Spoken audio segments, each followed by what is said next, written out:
Somos una iniciativa con compromiso para una generación de revolucionarios. Siempre cuestionándonos todo, con hambre de aprender y buscar herramientas para cada día ser mejor. No somos algo, somos todo eso que queremos ser. Bósferos.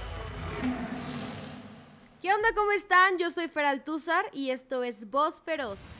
Yo soy Kenny Samantha. Y yo, Daniela Uribe. La realidad social que se vive en México en relación al concepto de la familia ha dado grandes cambios.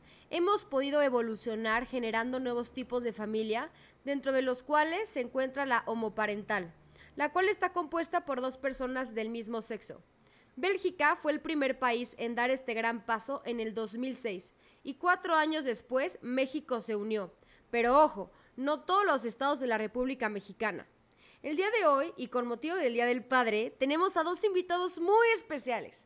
Ellos son Leonardo y Mauricio, una pareja que adoptó 2 hermosos bebés. Vane, que actualmente tiene 4 añitos, y Leo, de 5. ¡Bienvenidos! ¡Bienvenidos!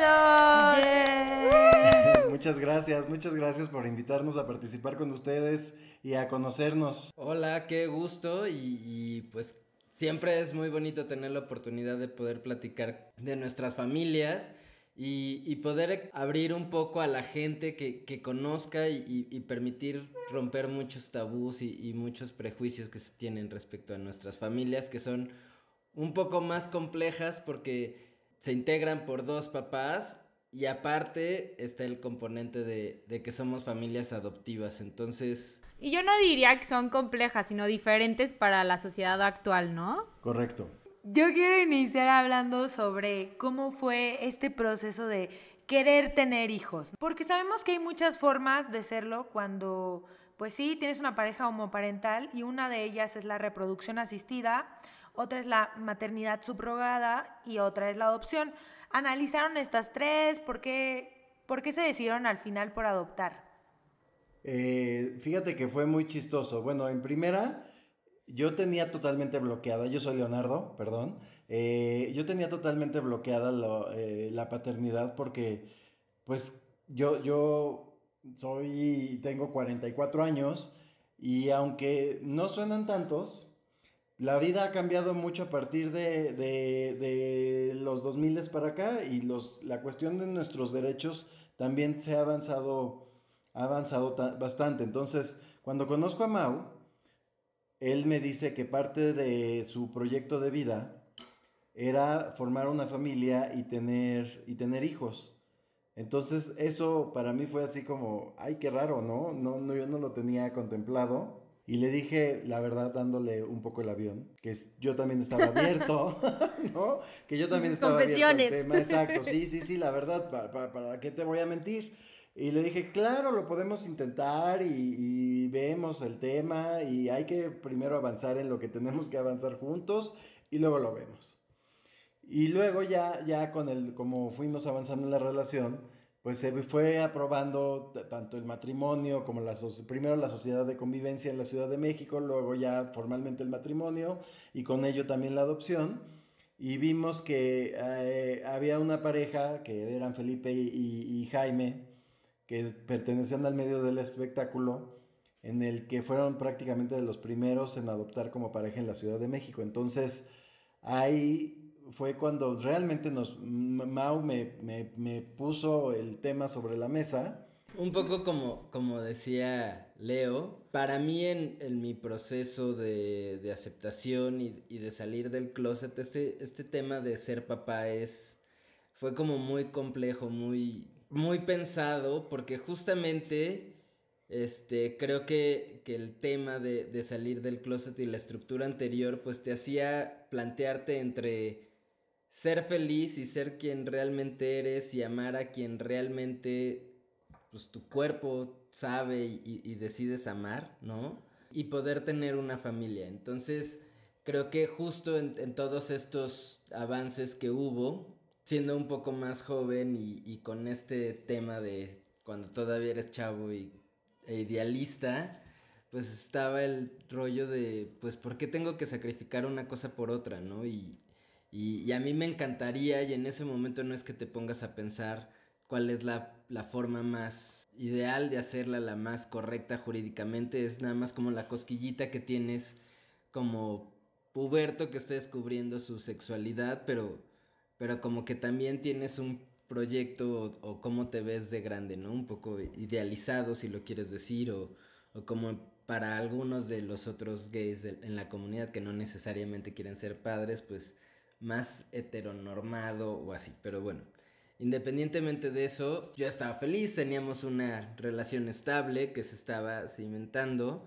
Este tema pues lo comentaba como, ¿no? De, ay, sí, qué chistoso, a mí me encantaría ser papá, pero en ese momento pues no era algo como que muy factible, porque si bien, como comentabas, había situaciones de hecho que se podrían hacer, pues en México no necesariamente eran legales, ¿no? En aquel entonces, el único estado prácticamente que aceptaba la subrogación era Tabasco. Y justo en ese momento empezaban a darse varios escándalos y como que la nueva legislatura se volvió más conservadora y entonces decidieron cerrar la subrogación a únicamente parejas heterosexuales que tuvieran problemas de fertilidad. Entonces con eso se nos había cerrado totalmente la puerta a nosotros y además hubo un escándalo bastante fuerte porque varias parejas gays que habían hecho subrogación, incluso extranjeros en Tabasco, se quedaron medio en el limbo con el cambio de la legislación porque ya no los dejaban reconocer a sus hijos. Entonces tuvieron algunos meses, como 8 meses, intentando arreglar sus pasaportes y actas de nacimiento y demás. Entonces eso la verdad es que nos dio, sí lo platicamos, además de que era caro. Lo que vimos es que la cuestión jurídica no estaba tan firme en México para hacerlo.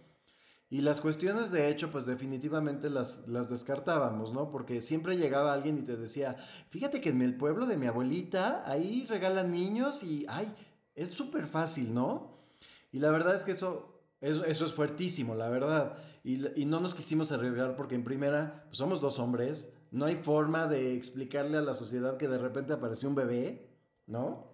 O sea, a lo mejor, ¿estás de acuerdo? ¿Te embarazaste? Sí. Pues no sabes, pero te embarazaste. No, entonces esa opción la descartamos totalmente, pero la principal por la que nos fuimos por la adopción es porque vimos que había una necesidad de ambos lados. Estos niños finalmente tienen una necesidad de integrarse a una familia y nosotros teníamos la necesidad de integrar nuestra familia.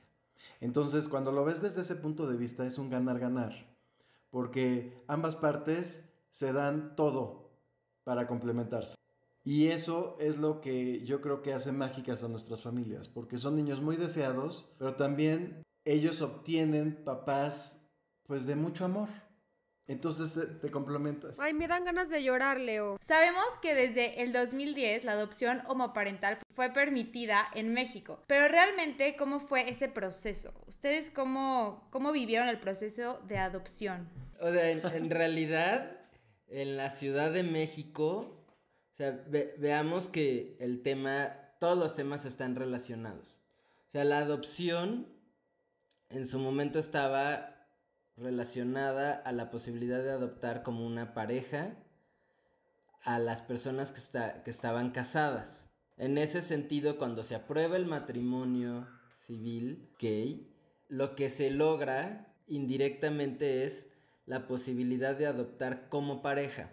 Porque en estricto sentido, como una persona en lo individual, si Leo por su parte o yo por mi parte hubiéramos querido adoptar a un niño, lo hubiéramos podido haber hecho, ¿no? Pero hubiera sido nuestro hijo en lo individual. Al quererlo hacer como pareja, estaba la restricción del matrimonio civil, ¿no? Entonces, cuando se reconoce el derecho al matrimonio, indirectamente se reconoce el derecho a la adopción como pareja, ¿no? Como matrimonio.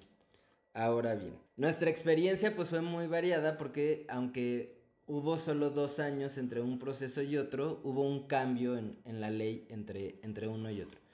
Leo, que fue nuestro niño más grande, el primero que adoptamos, lo hicimos a través del Centro de Estancia Infantil. Transitoria para niños y niños de la Procuraduría de Justicia del Distrito Federal en aquel momento. En aquel momento, todo, sí. ¿no? Sí. Y básicamente con ellos fueron que hicimos todo el procedimiento. Leo tenía un tema que creo que es buen momento para compartirlo a la gente que no conoce. La realidad de los niños que están en casas hogares es muy distinta y tiene mucho que ver con el aspecto jurídico de sus papeles. Si bien digamos que en ese momento hace 4 años había cerca de 90,000 niños en condición de calle y había como 30,000 niños que estaban sin una familia en albergues o instituciones, ¿no? De esos niños que están en albergues o instituciones pueden llegar de distintas formas. Unas pueden ser que son niños que directamente los papás reconocen que no se pueden hacer cargo de ellos y los entregan en estas instituciones. Luego hay otros niños que se conocen como niños expósitos, que son los que se encuentran abandonados en la vía pública, ¿no? O en azoteas, todo eso. Y esos niños no tienen una afiliación, o sea, no tienen reconocimiento de sus papás. Ni de sus parientes. Y también están los niños, pues, que son retirados de sus núcleos familiares, pues, por violencia o por algunas situaciones también graves, ¿no? En el caso del programa en el que nosotros empezamos la adopción, era para adoptar niños expósitos, es decir, niños que no tenían ningún vínculo familiar. Es decir, niños que habían sido abandonados en calle y que eran acogidos por este centro transitorio para su protección, resguardo y después pues trámite de adopción si es que se confirmaba esa situación jurídica. Eso tiene una ventaja porque respecto de los otros niños, porque lamentablemente pues estos niños que se encuentran en estas instituciones y que fueron retirados de sus núcleos por violencia o por falta de cuidados, tienen, digamos, un problema que es, si bien al momento de retirárselo a los padres o a los familiares directos, los papás o las mamás, estas pierden la patria potestad de los niños por haber configurado alguna de las razones por las cuales se los quitan. El resto de los familiares directos siguen teniendo derechos sobre los niños. Entonces, muchos de estos niños no pueden ser dados en adopción hasta en tanto el resto de familiares, tíos, abuelos, no pierdan derechos, hermanos mayores de edad, no pierdan derechos sobre esos niños. Y eso, pues generalmente son procesos largos, individuales y costosos. Y lo que va haciendo es que las instituciones o no tienen recursos o no invierten en estos procesos mientras no haya una familia que esté interesada en el niño. Y esto para los niños juega un doble papel de segregación, porque conforme los niños van creciendo en estos procesos, sus posibilidades de ser insertados en una familia se van reduciendo. Prácticamente después de los 7 años es muy difícil que una familia quiera encontrar una familia adoptiva para esos niños. Por eso, por ejemplo, en la Ciudad de México, para los niños mayores de 7 años, el proceso de pérdida de patria potestad al resto de los familiares se hace en un solo juicio en vez de hacerlo en individualizados. Lo importante que les queremos transmitir de esto como fervientes promotores de la adopción, no solo el tema homoparental, es que el 80% de los niños que están en instituciones jurídicamente no pueden ser adoptados y se les está negando la posibilidad de integrarse a un grupo familiar que los quiera independientemente de su composición. Entonces, creo que es un tema que se debe discutir y se debe trabajar y que les queremos compartir nuestra espinita sobre eso, a reserva de continuar con el tema de Leo y de nuestros procesos de adopción. Y bueno, nuestro proceso de adopción, la verdad es que fíjense que nos llevamos una muy grata sorpresa, porque si bien no llevaba tantos años la adopción en la ciudad, y de hecho fuimos la tercer pareja en la Ciudad de México en adopción como pareja, o sea, éramos prácticamente pues, de los primeritos. estaba muy bien capacitada el personal del centro transitorio, y la verdad es que, ¿qué les podemos decir? Pues que nos trataron igual, o sea, no hubo un proceso diferenciado con el resto de las familias que también querían adoptar en ese momento.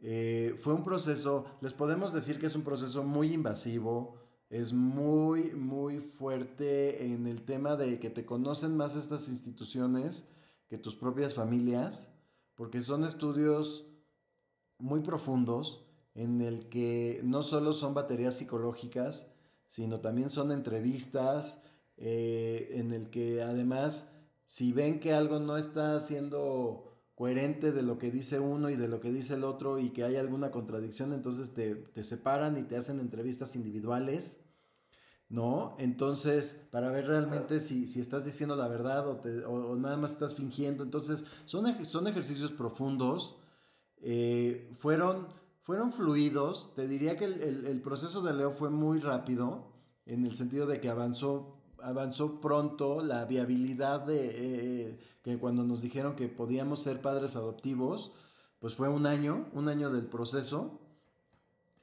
Pero la espera de Leo fue eterna. O sea, tardamos 4 años en tener a Leo después de que iniciamos el proceso de adopción. O sea, ya que nos habían dicho que sí podíamos ser padres adoptivos, entramos en una lista de espera, éramos el lugar 34 cuando nos dijeron, y eso nos llevó 4 años de estar en una lista de espera hasta que nos tocara que llegara un niño. Un niño o una niña para nosotros. Una niña, ¿no? para nosotros. Oye, ¿cómo fue ese día? ¿Cómo Híjole. fue el día que les avisaron? No, Así bueno. de que ya llegó su bebé. Les voy a decir qué pasó.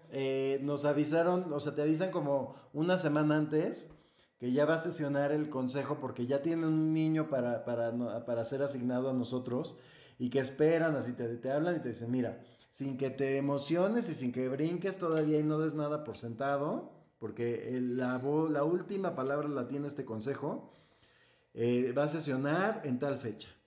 Y hay un niño, van a ser 5 niños que van a ser otorgados en familia a 5 familias, ¿no?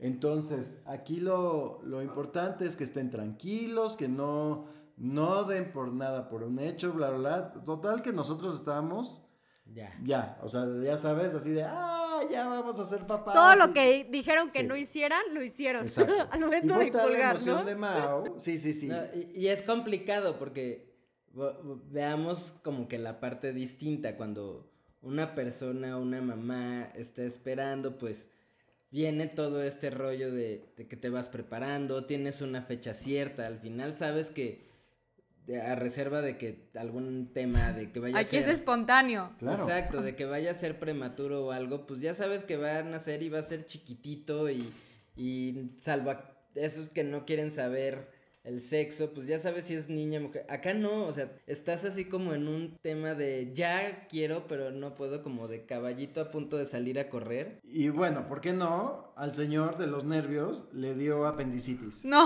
La noche previa al consejo. Le dio apendicitis. ¿cómo crees? Sí. Y entonces, horrible, sí. Entonces 4 años de espera, y el día que iba No. a conocer a mi bebé estaba hospitalizado. recién salido del quirófano. Tuvimos que hablar al centro para decir, oigan, ¿qué creen? Que no nos vamos a poder presentar los dos mañana porque pasó esto y Mau está internado, salió bien, pero pues no puede salir. Y pues queremos ver si nos dan opción de que por lo menos nos dejen conectarnos por videoconferencia para que Mau lo conozca, aunque sea en videollamada, al niño, ¿no? O a la niña. Total que nos dijeron que sí, y pues fui yo y me acompañó mi mamá ese día frente al consejo, porque además tú piensas que es ese día en el que te lo entregan y salen corazoncitos y hay... No, o sea, estás frente a 40 funcionarios públicos en el que estás viéndolos a todos, te están preguntando que por qué estás decidiendo adoptar, y en eso abren la puerta y llegan con el niño en brazos. En ese momento Leo tenía 6 meses. Entonces, y te dicen, bueno, pues este es tu hijo, felicidades. Pero todos te están viendo, entonces no sabes si llorar, si verlo, si hacer qué, ¿no? O sea, y luego peor, porque además conéctate a la videollamada y enséñaselo, ¿no? Y es bien complicado porque esa es la parte en la que te dicen, pues sí, ya probamos que como autoridad administrativa, digámoslo así, que este es tu niño, pero falta el juez. Entonces, tú ya conociste a tu niño, pero todavía hay un proceso de visitas y de que ve, y entonces ve con la MP y saca las copias y ven al centro todavía a ver al niño sin que te lo lleves, pero ya es tu hijo, pero todavía no. Y teníamos en aquel momento todavía, fíjate que teníamos las visitas muy, muy restringidas, porque era 3 veces a la semana y nada más podías estar 1 hora y media con el niño. Y en ese momento te están analizando y tienes que ver que haces un vínculo con el niño y que no hay rechazo. Entonces se vuelve súper estresante porque dices, ay, por favor no llores cuando me veas, ¿no? O sea, quiéreme mucho. Yo me acuerdo perfecto que cuando nos dijeron ya empezaba el tema del consejo, lo que hicimos fue hablarle a varias amigas y fue así de, oigan, necesito organizar un baby shower, capacitación express, papá, porque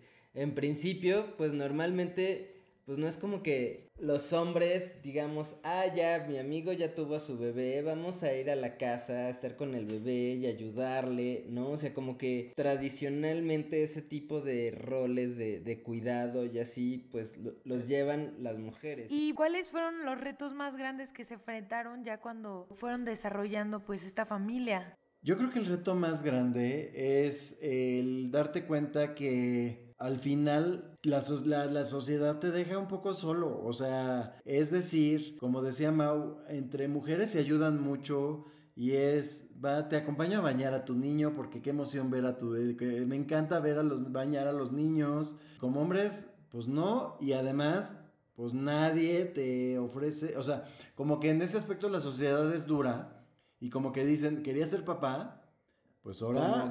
Como gay. Y ahora, pues aprende que el ser papá lleva muchas responsabilidades y hazte cargo tú solo. Entonces, era pues ahí estás tú solito con el niño, tú lo duermes, tú lo cambias, tú lo bañas, tú todo, tú compras todo, porque además son 2 hombres y trabajadores, entonces... Tampoco es que creas que en el baby shower, así como ustedes llegan y les regalan todo y nada más llegan a montar regalos y cuartos con todos los regalos que les dieron sus amigas, sus parientes. Aquí no, o sea, aquí fue comprar cuna, comprar carreola, comprar biberones, comprar pañalera. Y te das cuenta que creo que un tema que más que el que seamos 2 papás, y eso es hace muy poco, o sea... Te das cuenta que todavía hace 5 años la sociedad no estaba hecha o predominantemente no está hecha para los papás. O sea, seguimos siendo una sociedad en la que los cuidados de los bebés se concibe para las mamás y no para los papás. O sea, cosas tan sencillas como cuántos días de paternidad tienes, si es que te dan días de paternidad, los permisos. O sea, nosotros nos damos cuenta que para las mamás en los trabajos es más rutinario o más común pues pedir permiso para ir al pediatra o pedir permiso porque pues va a ser la evaluación o va a ser el festival del kinder o me toca la clase abierta que para el papá. Y entonces te das cuenta que es un círculo vicioso, o sea, un poco el tema de discriminación a las mamás y todo en los trabajos está relacionado en que las empresas de entrada asumen que el costo de rendimiento de tener trabajadores o trabajadoras mujeres que son susceptibles de ser mamás implica pues que vas a tener esos tiempos que pues para ellos podrían ser tiempos muertos. Pero cuando somos 2 papás y el papá también tiene que pedir permiso para ir a la escuela, tiene que pedir permiso para ir al pediatra o tiene que el niño enfermo y eso ya es que mi bebé está enfermo y no voy a ir a trabajar hoy y trabajo desde casa, pues ahí te das cuenta que son unas cosas por otras y entonces conforme le vas dando esos espacios también a los papás, pues las condiciones entre ambos, hombres y mujeres, se van acortando. O sea, seguimos insistiendo en que esta sociedad más igualitaria en el cuidado de los niños y en la casa, pues redunda en todos los ámbitos. Entonces creo que lo más complicado es eso, que predominantemente estamos en una situación en una sociedad en la que el cuidado de los niños no se concibe primordialmente por los padres, sino por las mamás. Y de hecho en Islandia se dieron cuenta de esto y empezaron a implementar reglas, por así decirlo, cuando una mujer se embaraza, por ejemplo, falta 6 meses al trabajo y luego el padre falta 6 meses, entonces el tiempo que le dan a los padres para faltar al trabajo y hacerse cargo del bebé es igualitario, y eso ayudó mucho a lo que dices, porque la discriminación y el por qué le pagan menos a las mujeres tiene mucho que ver con eso, porque justo como dices, no es tan rentable tener a una mujer que a un hombre por esa cuestión. Y hablando de roles de familia, cuéntenos si ustedes tienen algún tipo de roles en los que, por ejemplo, se dividen el tiempo de hacer ciertas cosas, el que trabaja, el que se queda más con los bebés, o cómo funciona en su familia. Pues funciona un poco como me supongo que son en las familias también tradicionales. Es decir, no es tanto que haya un rol, sino más bien es dependiendo de la actividad que los dos teníamos y del nivel de actividad que los dos teníamos en nuestros trabajos, es como nos repartíamos algunas de las actividades. Es decir, si Mau entraba a lo mejor más tarde a la oficina y había que hacer algo temprano con los niños, pues él si podía, iba a las reuniones de la escuela. Si yo tenía más libertad de salir temprano, pues yo pasaba entonces por ellos a casa de mi mamá. Es decir, siempre nos estamos combinando en las responsabilidades. No es que uno solo tenga todas las funciones de una cosa y el otro otra, sino nos complementamos. Teníamos como una red de apoyo, ¿no? El cuidado de los niños muy grandes, sobre todo nos ayuda mucho la mamá de Leo, que se queda con ellos un tiempo después de que regresan de la escuela. Pero justamente al ser 2 hombres, pues no hay como esta preconcepción de estereotipos de qué actividades son más constantes en unos que en otros. Por ejemplo, nosotros básicamente lo que hacemos es bañarlos. Por ejemplo, un día los bañamos uno y otro con otro, que nos metemos a bañar con ellos, o sea, ya están aprendiendo a bañarse ellos, pero entonces pues los cuidas que sí se estén tallando, que sí se enjuaguen bien el cabello.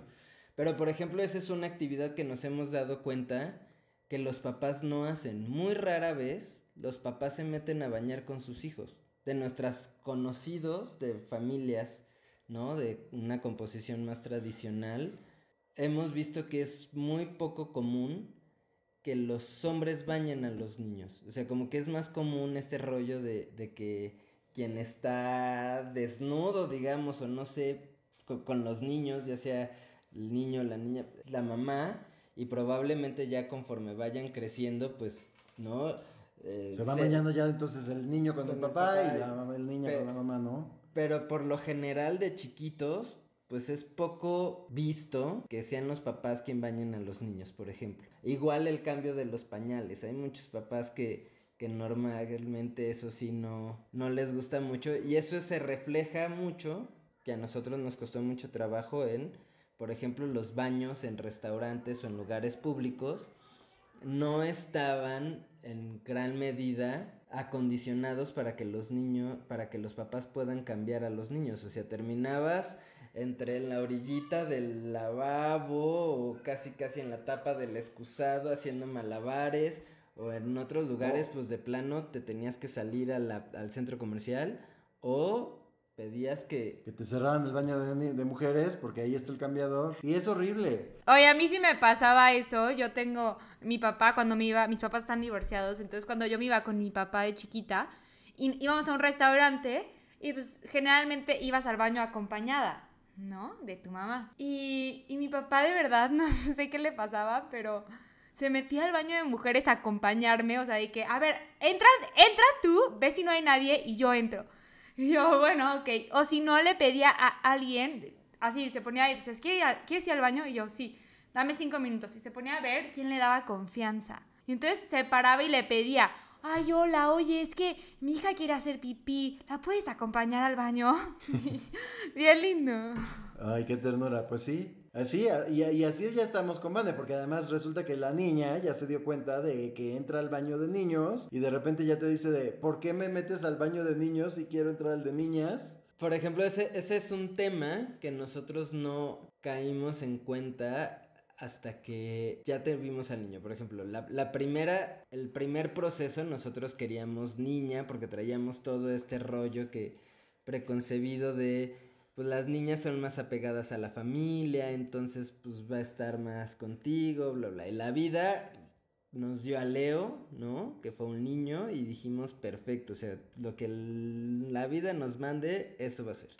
En el segundo proceso, ya que justo habíamos visto estos temas y dijimos, no, es que es mucho más práctico niño, porque el tema de los baños, cuando después si llegas a ir a un club deportivo o algo, pues para bañarlos después de la alberca es, ¿hasta qué edad dejas que una niña se vaya y se bañe después de la alberca y tú la esperas afuera? O sea, aunque no le vaya a pasar nada, pues ¿hasta qué edad eso es normal? Entonces dijimos, no, queremos un segundo niño. Y bueno, la vida nos dio a Vane, que estamos muy contentos, pero pues sí hay ciertos temas de logística, de situaciones que han estado pues normalizadas de esa forma, en las que pues sí, no te dabas cuenta que cuando ibas al restaurante, la que tenía que regresar y comer frío era la mamá, porque era la que le tocaba era cambiar el pañal, ¿no? O acompañar al niño. Aparte los niños son expertos en que apenas te están trayendo tu plato calientito, ya sabes, tú muriéndote de hambre y quiero ir al baño. Ah, sí. No. Todo esto que están diciendo me parece muy importante porque algo que tenemos muy en cuenta es que la educación es clave para una mejora generacional. O sea, desde que son chiquititos y les vamos transmitiendo enseñanzas, no sabemos ustedes cómo perciban la evolución educativa en México. O sea, sabemos que esta educación de la división de tipos de familia y todo esto. Mira, yo creo que como todo, pues nos enfrentamos en un país que es muy diverso. Y la verdad, como hemos platicado mucho con muchos amigos y justo hoy escuchando una entrevista, un diálogo que tenían varios amigos, Jaime y Toño, ¿no? Pues hay que reconocer que nosotros estamos dentro de una clase, pero en un privilegio. Nosotros tenemos la oportunidad, por la situación en la que nos encontramos, de poder escoger la escuela en la que nuestros hijos van a ir, ¿no? Y entonces bajo esa premisa, pues buscas escuelas que sean laicas, que sean como un poco más liberales, ¿no? Nosotros nos esforzamos mucho por encontrar una escuela que tuviera, pues casi todos ¿cómo se llaman? Los grados, para que a menos de que hubiera algún tema excepcional, pues los niños fueran, ¿no? Recorriendo y estuvieran integrados a esa comunidad estudiantil desde chiquitos, ¿no? Y entonces ya no es cada año de, ay, yo soy Leo y, ¿no? O sea, tú lo explicas una vez, yo soy Leo, estos son mis papás y voy haciendo mis amigos y los nuevos compañeritos que van entrando, pues se van, ¿cómo se llama? Adaptando a que él es Leo y él ya es amigo de todos, ¿no? Y pues los que se están integrando son ellos. Pero, y dentro de eso te podría decir que nuestra experiencia ha sido muy buena en la escuela. Los papás, normalmente los papás que son más jóvenes, nos han acogido mejor. Los niños pues no tienen broncas salvo estos temas de la foto de la familia para que tú identifiques tus cosas, y si es así de, ¿y por qué tienen dos papás? ¿O por qué? ¿Y dónde está la mamá? Y así. Pero pues, en realidad esa no es la realidad que enfrentan pues el 90% de las familias homoparentales o lesbomaternales en su día a día. Pues los niños van a la escuela pública que les toca y es la realidad que les toca, y que no necesariamente pues van a estar en las mejores condiciones. Creo que las nuevas generaciones, como decían en estos momentos, están siendo mucho más abiertas, pero las circunstancias y las realidades son muy diferentes. Y hay otra realidad que es bien importante comentarles, que es, la Ciudad de México es un oasis dentro del país. O sea, aún cuando de todas maneras entre alcaldías hay una diferencia muy grande de lo que pasa en Benito Juárez o en Miguel Hidalgo, en Cuauhtémoc, que son mucho más abiertos, pues lo que pasa en Iztapalapa, lo que pasa en Tláhuac, en Milpalta, pues es una realidad muy diversa, o sea, muy distinta. Es decir, ahí sí hay mucha discriminación. Los papás, no solo los niños son buleados, también los papás o las mamás. Entonces, Y ya no digas en el interior de la República, en donde hace unos meses mataron a unas chavas en Veracruz solo por delante de su hijo, pues solo porque eran mamás. Eso es lo más triste, digo, lo mejor para nosotros que nos tocó vivir esta realidad, como decía Mau, somos muy afortunados y sí reconocemos que vivimos dentro del privilegio, pero no es necesariamente la realidad que viven todas las familias homoparentales o lesbomaternales en México, ¿no? Y aunque en muchos de los estados, como decíamos, ya se reconoce el matrimonio en la ley, pues los usos y costumbres sociales y de algunas autoridades no necesariamente están garantizando ese respeto y esa inclusión. Entonces, vamos paso a paso, creo que estamos mejor, creo que hay algunos resquicios y todavía sigue habiendo entes de poder, no creo ni siquiera que sean temas de partidos políticos o así, creo que son estructuras pues de derecha muy fuertes, muy bien organizadas, que están en contra del ejercicio de la igualdad de derechos y que están buscando hacer un frente continuo para buscar retroceder o frenar el progreso en el ejercicio de los derechos de la comunidad. Pero en particular, o sea, nuestra experiencia ha sido muy grata, o sea, la escuela ha sido una gran experiencia y los niños están muy integrados, o sea, creo que gran parte de lo que se ha visto en muchos estudios es que el desarrollo de los niños cognitivo y sentimentales es muy igual al de cualquier otro niño en otra familia, pero tienen un componente muy fuerte de inclusión y de empatía a los hijos de familias. Bueno, investigando, una de las contraposturas sobre la adopción homoparental es por el hecho de que el hijo tiende a ser bulleado en su escuela por tener padres del mismo sexo. ¿Ustedes qué opinan sobre este argumento? Mira, yo creo que tristemente vivimos en los tiempos en los que por todo te bulean. O sea, te bulean por ser morenito, por ser gordito, por ser muy flaco, por ser chaparrito, por ser alto. O sea, estamos en un mundo en el que tienen acceso los niños a tanta información y a tantos medios electrónicos, en el que cualquier tema se vuelve ya un tema de bullying. Y te diría, sí hay un riesgo, pero pues con el mismo riesgo que tendría una persona, un niño gordito. Como decíamos, creo que bullying puede haber de mil maneras. ¿Sabes? Eso, creo que todos asumimos que los niños a cierta edad somos bien hostiles. O sea, yo creo que los niños hasta los 12 años o un poco más grandes, que nos damos realmente cuenta de lo que implica el otro, ¿no? Y de lo que implica lo que provocas en el otro cuando le haces daño. Y era algo en lo que como sociedad creo que antes no reparábamos. O sea, creo que ahorita muchos se quejan de la famosa generación de vidrio, pero creo que más bien lo que estamos siendo es más conscientes de lo que nosotros decimos, cómo afecta al otro, y probablemente en algunos casos se exagere, pero creo que más bien había muchos daños emocionales que invisibilizamos durante mucho tiempo en nosotros, sobre todo en los niños. Pero hasta ahorita pues no hemos tenido, y creo que más bien cuando tienes niños tan chiquitos, el problema no son los niños. O sea, los niños no discriminan desde chiquitos. Para ellos les puede llamar la atención que nuestros hijos tengan dos papás. De hecho, cuando fuimos a contar el cuento fue así de ¿cómo? Son dos papás ¿no? ¿Y dónde está la mamá? ¿Y dónde está la mamá? Y entonces, ¿Y quién es la mamá? Nos decían. ¿Y quién es la mamá? Un niño en particular nos dijo eso, pero otros niños decían, no, es como en tal cuento y bla, bla, porque justo en esta escuela tenían un tema como de inclusión muy padre. Pero creo que cuando los niños son tan chiquitos, el problema como tal no son los niños, son los papás de los niños. O sea, el papá que te dicen no juntes a fulanito o vamos a hacer la fiesta de cumpleaños, pero que ellos no vengan porque ¿cómo? ¿No?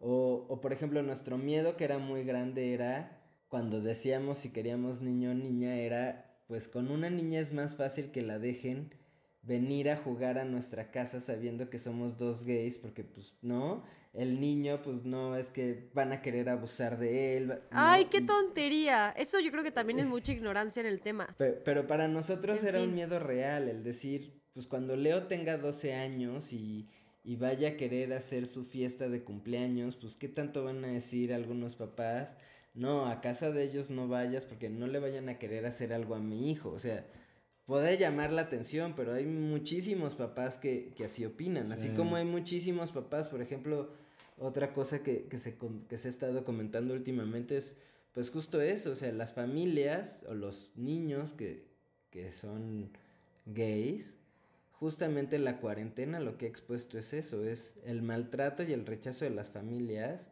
a los niños de la diversidad, y entonces hay muchas historias que en nuestra realidad pudieran sonar muy fuertes e irreales, pero lamentablemente pasan. Y entonces, cuando te pones desde el lado de la comunidad, los miedos existen porque son reales, porque las historias de violencia y las historias de rechazo son reales día a día. La historia del papá que su niño pues es muy amanerado, muy femenino y que nomás no logra hacer clic con el niño, pues se han manifestado en la cuarentena, ¿no? En donde todo el tiempo se están volviendo agresivos en contra de estos niños y bueno, los que no sabían que estaban que ya, que no habían salido del closet y salen, o sea, un rechazo espantoso. La verdad es que eso sí son historias muy fuertes y yo creo que ese había sido nuestro mayor miedo respecto de la escuela, que afortunadamente, y volvemos a lo mismo,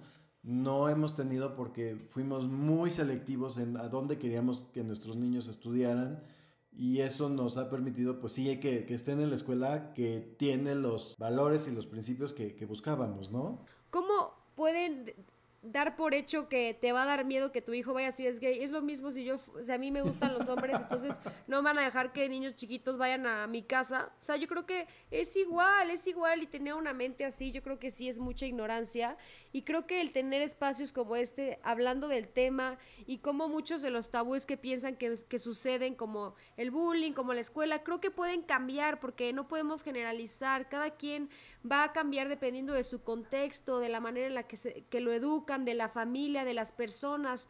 Entonces, estas historias reales como las que nos están platicando nos ayudan a entender y a realmente atrevernos, porque yo creo que hay muchas parejas homosexuales que les da miedo por muchos temas que hemos tocado el día de hoy y que espero que en estos espacios que hablamos de esto se puedan inspirar y puedan atreverse a realmente darle amor a un niño que no tiene familia. Hablamos de la adopción y qué difícil y qué triste es que el proceso sea tan complicado, ¿no?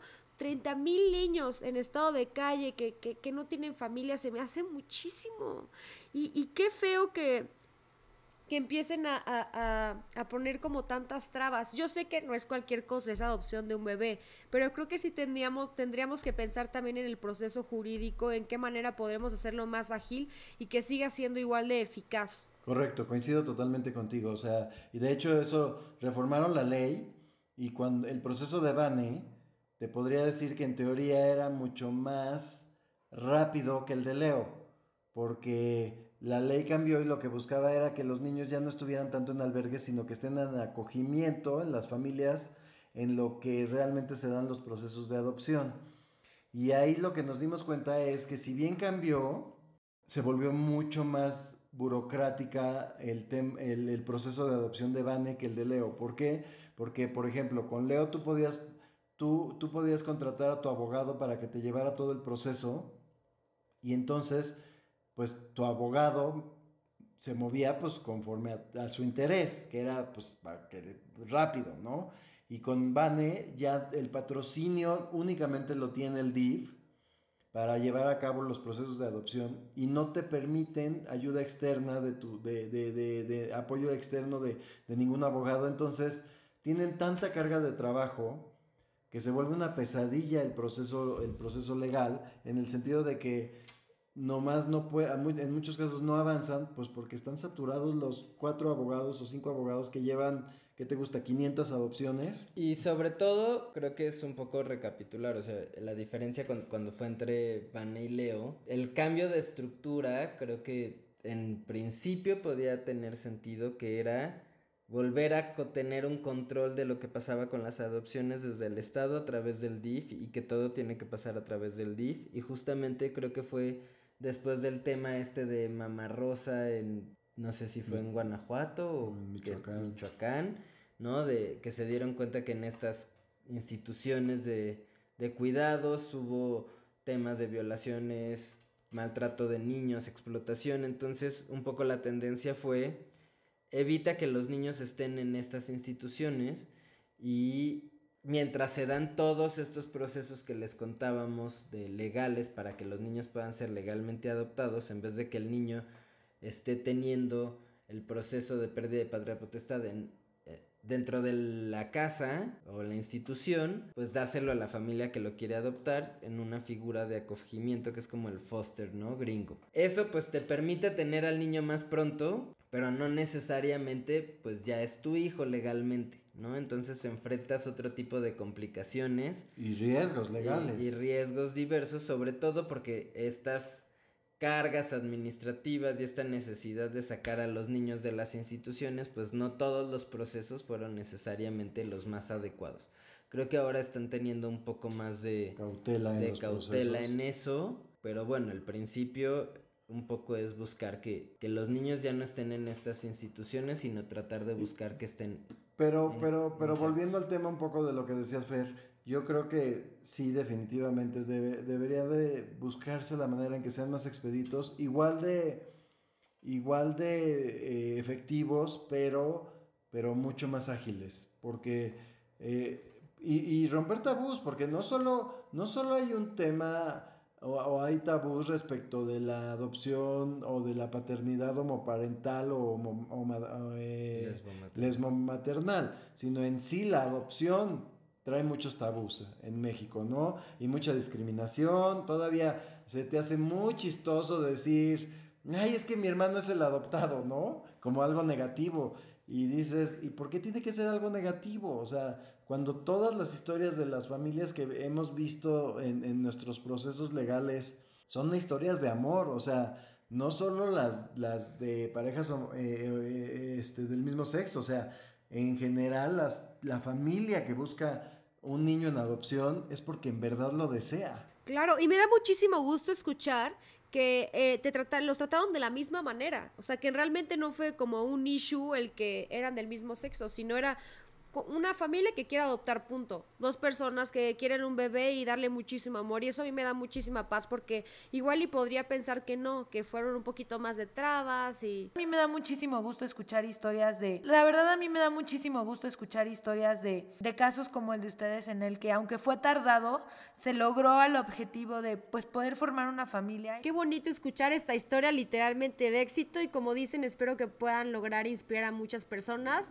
y no solo inspirar, sino también informar para que logren entender, respetar, tener empatía y tolerancia.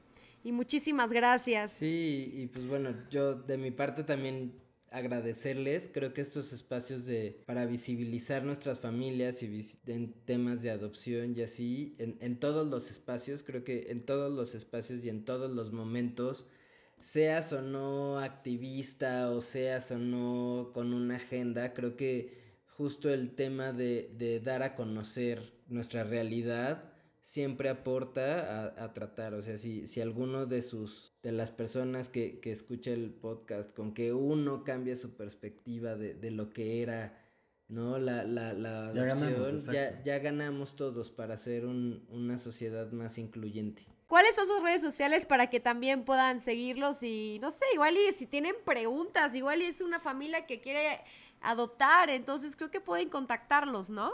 Por supuesto que sí. Mi Twitter es Mauricio Camaré 6. Yo estoy en Twitter como @leo_poblete. Y en Instagram estoy como Leopoga. Yo soy Kenny Samantha, @Kenny Samantha. Yo soy @Dani Uribe Díaz. Y yo soy @Feraltuza. Recuerden seguirnos en las cuentas de Instagram, Facebook y Twitter como @VozFeroz, y a leer los artículos y el buzón que vamos a tener de preguntas anónimas en www.vozferoz.com. Voz Feroz.